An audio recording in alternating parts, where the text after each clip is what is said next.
सबक नंबर 8 जो है वो किसके बारे में? खड़ी हरकत के बारे में। किसके बारे में? किसके बारे में? खड़ी हरकत कितनी है? पहला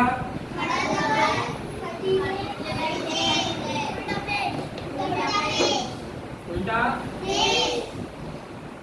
खड़ा दबाव, खड़ी से उल्टा पेश, खड़ा पेश के तो उल्टा पेश होता है, ठीक है। और एक लफ्ज का कायम मकाम, किसका? खड़ी हरकत जो है कि सबक नंबर 7 हुरूफ़े मद्दा, इसके कायम मकाम में। क्या मतलब? कायम, मैंने आपको समझाया कायम एक अलग लफ्ज़ है, मकाम एक अलग। समझा दिया ना मैंने? मकाम का मतलब क्या है? जगह।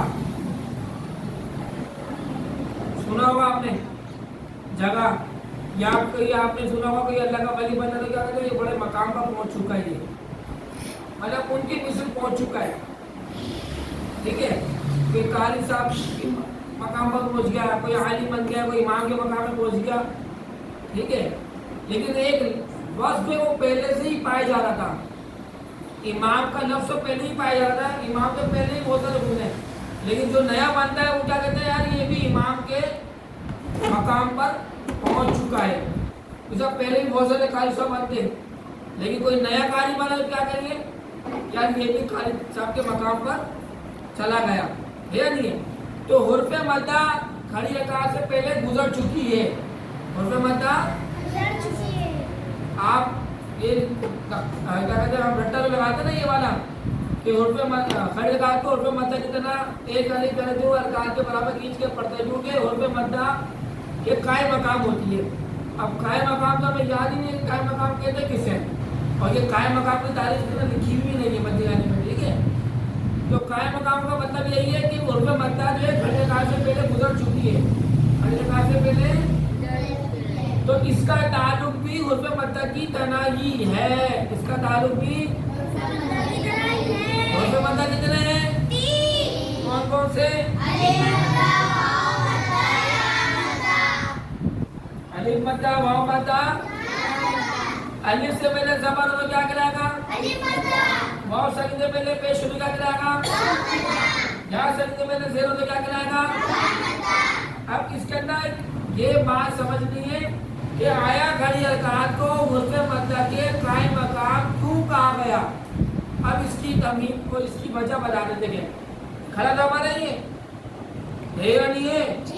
तो हाजिर हो या नहीं हो? खड़ा ज़बर है। खड़ा ज़बर अलिफ मद्दे कायम मकाम है, किसके मकाम है? लेकिन बा खड़ा ज़बर बा,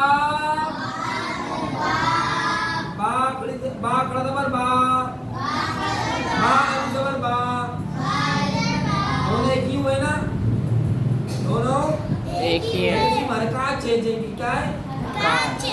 लेकिन जब रवानगी से इसको पढ़ेंगे तो वो एक ही पढ़ा जाएगा। इसे क्या कहते हैं? कायम मकाम। क्या कहते हैं? तो जहाँ पर खड़ी हरकत का कायदा लगेगा तो आपको ये बताना पड़ेगा यहाँ पर खड़ी हरकत का कायदा लग रहा है। जिसने कहा कि खड़ी हरकत का कायदा लग रहा है उसका जवाब क्या होगा? गलत होगा। क्या होगा? मिसाल के मैं आपसे पूछूं यहाँ पे कौन सा कायदा लग रहा है, क्या बताएंगे आप?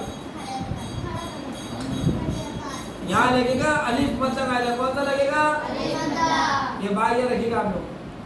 खड़ा ज़बर, खड़ी ज़ेर, उल्टा पेश कोई कायदा, इसा ज़बर ज़ेर पेश कोई कायदा। मिसाल जो बा ज़बर बा ज़ेर भी, बा पेश बू, बा भी बू, ऐसा ही है। अब मैं पूछूं बा ज़बर बा में कौन सा कायदा लग रहा है, बताइए? हरकत का। सबको मुर्गा बना तो गली में ले आकर कौन सा कायदा लग रहा है? मुतहारिक। ना इसे हर्फ कहेंगे ना इसे ज़बर कहेंगे, क्योंकि अगर इसको ज़बर कहेंगे हरकत बोलेंगे तो हर्फ बोलेगा मेरे को क्यों पीछे छोड़ा, उसको हर्फ बोलेगा हरकत बोलेगा मुझे क्यों पीछे छोड़ा। तो आया इसको क्या कहेंगे? मुतहारिक। क्या बोलेंगे इसको? तो इसी तरह बा खड़ा ज़बर बा के अंदर ये नहीं कहेंगे खड़ा ज़बर कायदा लग रहा है। खड़ा ज़बर तो नजर आ ही रहा है, लेकिन इधर कायदा कौन सा लग रहा है? कौन सा लग रहा है? कौन सा लग रहा है? जिस तरह बा अलिफ जबर बा को खींच के पढ़ते हैं, बिल्कुल इसी तरह बा खड़ा जबर बा को खींच कर बात समझ गए? आसान है मुश्किल है? दूसरा कायदा है बा पर जेर बी। अब ये किसके काय मकाम है?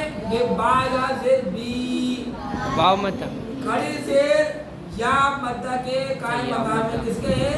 या मत किसके काय मकाम है? समझे बात को? अब कोई पूछे यहाँ पे कायदा कौन सा है, आप क्या बताएंगे? कौन सा बताएंगे? Very good. बा उंडा पेश बू बा वो पेश बू बू। अभी तक कायदा कौन सा लग रहा है? वाव मत पूरा बोले कौन सा लगेगा? वाव मत बस आसान है मुश्किल है? बताइए। आसान है, पक्की बात है। ये तो हम जब आप भी मश्क करेंगे तो पता चलेगा कि कितना आसान है कितना मुश्किल है। खड़ा जबर अलिफ मद्दे का मकाम है, खड़ी जेर या मद्दे का मकाम है, उल्टा पेश वाव मद्दा के कायम मकाम। बात समझ गए ये वाली?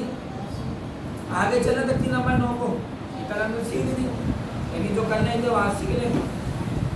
सवाल नंबर 9